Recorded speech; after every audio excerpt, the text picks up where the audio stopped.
Here are today's top news stories and why they matter. For the first time in centuries, a pope could emerge from Africa or Asia. Following the death of Pope Francis, the Catholic Church is preparing for a conclave that may elect its first non-European pontiff in centuries.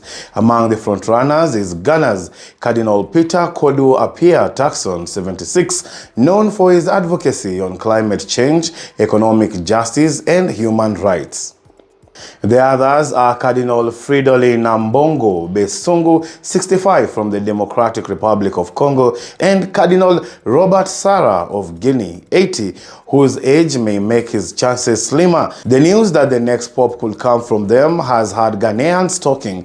DW's correspondent Eric Mawena tells us why this matters. The news that the next pope could come from Africa, possibly even here in Ghana, has lit up conversations across the country. From radio phone-ins to church pews, Ghanaians are buzzing with pride and hope.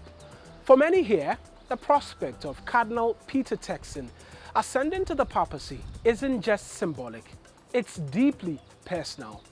He's one of their own, born in the Western region, raised in a modest home, and known for his humility and global outlook. Cardinal Turkson has long been seen as a voice for justice. The potential election of a pope from Africa or Asia would reflect the church's shifting demographics and growing influence in these regions. Cardinal Turkson's leadership could bring a fresh perspective to the Vatican, addressing global challenges with a focus on inclusivity and social justice. But here's the bigger picture.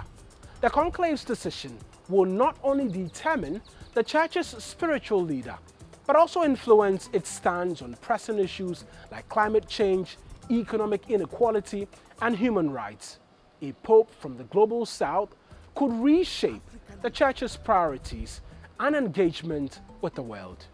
Thank you very much for that report, Eric Mawena. We now move on to some sad news from Angola. Angola is facing one of its worst public health crises in recent years as a deadly cholera outbreak spreads across the country. Since January, more than 14,000 cases have been confirmed with at least 505 lives lost, local authorities announced on Monday.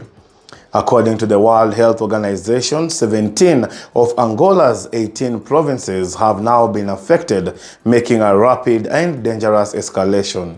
Health authorities say more than half of the cases involve children and young people under the age of 20. Poor sanitation, contaminated water sources, and heavy rains have contributed to the surge. The government has deployed rapid response teams, set up treatment centers, and launched a cholera vaccination campaign. But experts warn that unless more resources are mobilized, the outbreak could overwhelm Angola's already fragile healthcare system.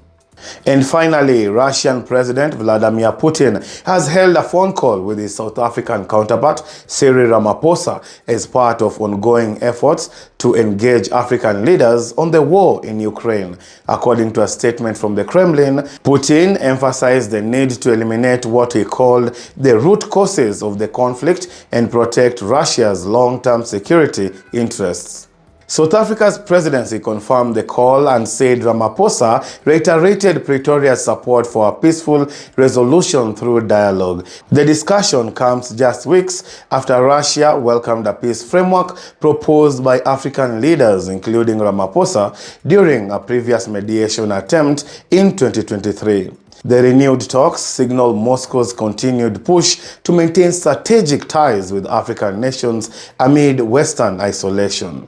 That is it from us for now, but the stories do not stop here. If you want sharp insights, untold angles, and the news that truly matters across Africa and beyond, hit that subscribe button, give us a like, and join the conversation. This is DW Africa, and my name is Andrew Wasike.